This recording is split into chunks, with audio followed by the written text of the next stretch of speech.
कर्नाटक के दावणगेरे में पुलिस को बैंक लूटकांड में एक बड़ी कामयाबी मिली है।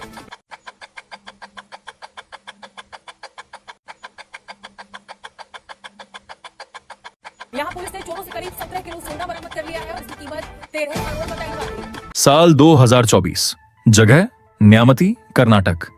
एक सामान्य सा दिन था, लेकिन विजय कुमार के लिए यह दिन सब कुछ बदलने वाला था। विजय एक छोटा व्यापारी था। वह अपनी बेकरी को बड़ा करना चाहता था। इसी सपने को पूरा करने के लिए उसने बैंक से 15 लाख रुपए का लोन मांगा।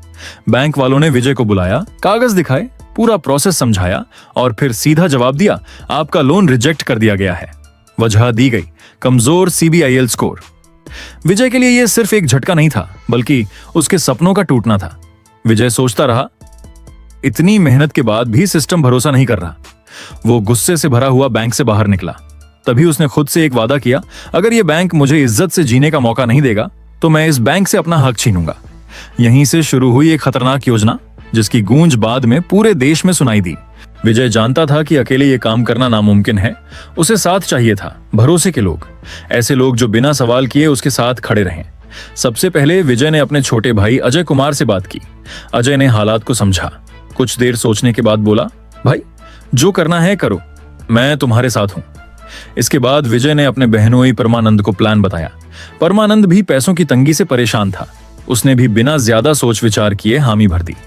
अब 3 लोग हो चुके थे, लेकिन विजय जानता था 3 लोग बैंक की तिजोरी नहीं तोड़ सकते। फिर उसने अपने पुराने जान पहचान वालों से बात की। चंद्रू, वेल्डिंग का एक्सपर्ट, मंजूनाथ, पुरानी बिल्डिंग्स में काम कर चुका, और अभिषेक, तेज और मजबूत। तीनों की हालत भी खराब थी। पैसों के लालच में तीनों राजी हो गए। अब टीम पूरी थी, कुल 6 लोग। हर किसी को एक काम सौंपा गया। विजय कुमार मास्टरमाइंड था, इसलिए वो और लीडर बना। अजय कुमार को अंदर घुसने और सामान हैंडल करने का काम दिया गया। परमानंद को बाहर निगरानी रखने का काम दिया गया। चंद्रू वेल्डिंग का मास्टरमाइंड था, इसलिए उसे तिजोरी काटने का काम दिया गया। मंजूनाथ को स्ट्रक्चर संभालने का काम दिया गया। अभिषेक को सामान ढोने और सपोर्ट करने का काम दिया गया। टीम तैयार थी, लेकिन लूट को अंजाम देना इतना आसान नहीं था। अब बारी थी बैंक की पूरी रेकी करने की। टीम ने तय किया, कोई मोबाइल फोन नहीं इस्तेमाल करेगा, कोई भी शक वाली हरकत नहीं करेगा। टीम ने बैंक के आसपास कई दिन तक रेकी की। रात के समय गुपचुप तरीके से बैंक के आसपास घूमे, हर छोटी बड़ी जानकारी इकट्ठी की। कौन सी दीवार कमजोर है, कहां CCTV लगे हैं, पुलिस की गश्त किस समय होती है, भागने के रास्ते कौन कौन से हैं। धीरे धीरे उन्होंने बैंक का पूरा नक्शा दिमाग में बसा लिया। अब बस सही दिन का इंतजार था। ऐसा दिन जब बैंक में भीड़ कम हो, पुलिस व्यस्त हो और मौसम भी उनके पक्ष में हो। टीम अलर्ट थी, प्लानिंग पूरी थी। अब बस एक सही मौके का इंतजार था। आखिरकार वह दिन आ गया जिसका विजय और उसकी टीम को बेसब्री से इंतजार था। तारीख थी 2 अप्रैल 2024। जगह थी न्यामती कस्बा। मौसम भी उनका साथ दे रहा था। हल्की बारिश हो रही थी, आसमान में बादल थे और सड़कों पर ज्यादा हलचल नहीं थी। टीम ने तय किया, आज ही का दिन है, आज ही वो करना है जिसके लिए इतनी मेहनत की है। रात के करीब 12 बजे सभी तय जगह पर मिले। हर किसी का दिल तेजी से धड़क रहा था, लेकिन चेहरे पर था फुल कॉन्फिडेंस।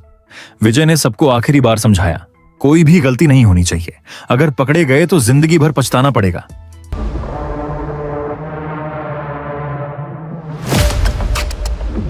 टीम भी पूरी तैयार थी। बैंक के पीछे एक पुरानी दीवार थी। टीम ने वही दीवार चुनी थी क्योंकि वो कमजोर थी और वहां CCTV भी नहीं लगे थे। चंद्रू ने अपना काम शुरू किया। उसने वेल्डिंग मशीन से धीरे धीरे दीवार काटनी शुरू की। धीरे धीरे एक छोटा सा रास्ता बन गया जहां से आदमी आसानी से अंदर घुस सकता था। सबसे पहले अजय और मंजूनाथ अंदर घुसे, फिर विजय, चंद्रू और अभिषेक भी अंदर पहुंच गए। परमानंद बाहर खड़ा निगरानी कर रहा था। बैंक के अंदर पूरी तरह अंधेरा था। टीम ने टॉर्च की मदद से रास्ता तलाशा और सीधा वॉल्ट रूम की तरफ बढ़े। वॉल्ट के बाहर आकर चंद्रू ने फिर से अपना हुनर दिखाया। उसने गैस कटर से तिजोरी के दरवाजे को काटना शुरू किया।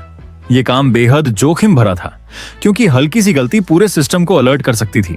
करीब 2.5 घंटे तक लगातार मेहनत के बाद आखिरकार तिजोरी का दरवाजा खुल गया। टीम के चेहरों पर मुस्कान थी, उनकी मेहनत रंग लाई थी। विजय ने तिजोरी के अंदर झांका और उसकी आंखें चमक उठी। अंदर रखा था 17 किलो सोना और लाखों रुपए नकद। टीम ने तुरंत बैग निकाले और जल्दी जल्दी सारा सामान भरना शुरू कर दिया। सामान भरने के बाद टीम उसी रास्ते से बाहर निकली जिस रास्ते से अंदर घुसी थी।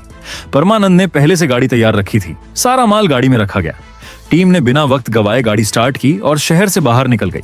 सब कुछ एकदम प्लान के मुताबिक हुआ था। कोई अलार्म नहीं बजा, कोई गार्ड नहीं आया, कोई गवाह नहीं था। टीम को लग रहा था कि अब वो हमेशा के लिए आजाद हो चुके हैं, लेकिन किस्मत ने उनके लिए कुछ और सोच रखा था।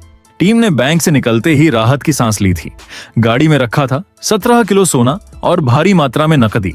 सभी के चेहरे खुशी से चमक रहे थे। विजय ने सोचा, अब जिंदगी बदल जाएगी, अब कोई मजबूरी नहीं। गाड़ी तेजी से हाईवे की ओर दौड़ रही थी। प्लान था कि शहर से बहुत दूर जाकर माल को बांटेंगे, लेकिन कहते हैं ना, सबसे बड़ी गलती अक्सर खुशी में होती है, और यहीं हुई पहली गलती।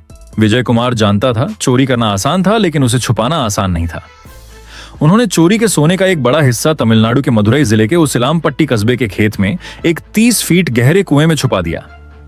उन्होंने सोचा था कि कुछ टाइम बाद जब मामला ठंडा हो जाएगा तो बाकी सोने को भी निकाल के बेच देंगे। कुएं को सामान्य दिखाने के लिए चारों ओर मिट्टी डाल दी गई ताकि किसी को शक न हो। लेकिन विजय का सोचा गया परफेक्ट क्राइम इतना भी परफेक्ट नहीं था। पुलिस ने नवंबर से फरवरी तक देश भर में अभियान चलाए। गुजरात, राजस्थान, दिल्ली, उत्तर प्रदेश के दूर दराज इलाकों में हर छोटे से सुराग का पीछा किया गया। हर संदिग्ध का फोन, लोकेशन, ट्रैवल रिकॉर्ड खंगाले गए। तमिलनाडु पहुंचते पहुंचते पुलिस के पास वो कड़ी थी जो पूरे खेल को उजागर कर सकती थी। देश भर में महीनों तक चले ऑपरेशंस के बाद आखिरकार पुलिस ने एक एक कर पूरे गिरोह को दबोच लिया। सबसे पहले पकड़ा गया अजय कुमार। उसके गिरफ्तार होते ही पूरे प्लान पर पानी फिर चुका था। इसके बाद विजय कुमार, परमानंद, अभिषेक, चंद्रू और मंजुनाथ, छहों आरोपी अब पुलिस की गिरफ्त में थे। पूछताछ के दौरान हर चेहरा अलग कहानी कह रहा था। डर, पछतावा और टूटी उम्मीदें। जब पुलिस ने असली सच उगलवाया तो हर एक खुलासा चौंकाने वाला था। महीनों की प्लानिंग, रातों की रेकी, खामोश घुसपैठ, मिर्च पाउडर से सबूत मिटाना और फिर सोने के लॉकर को कुएं में छिपा देना, हर डिटेल सामने आते ही पुलिस भी हैरान रह गई। यह सिर्फ चोरी नहीं थी, यह एक सुनियोजित ऑपरेशन था, एक ऐसा खेल जिसे उन्होंने नाम दिया था परफेक्ट प्लान। लेकिन हर चालाकी के बावजूद किस्मत ने दगा दे दिया। अब विजय और उसके साथी अपनी किस्मत को कोसते हुए सलाखों के पीछे है, और वो सोना जिसके लिए उन्होंने सब कुछ दांव पर लगाया था अब फिर से सरकारी तिजोरी में बंद है।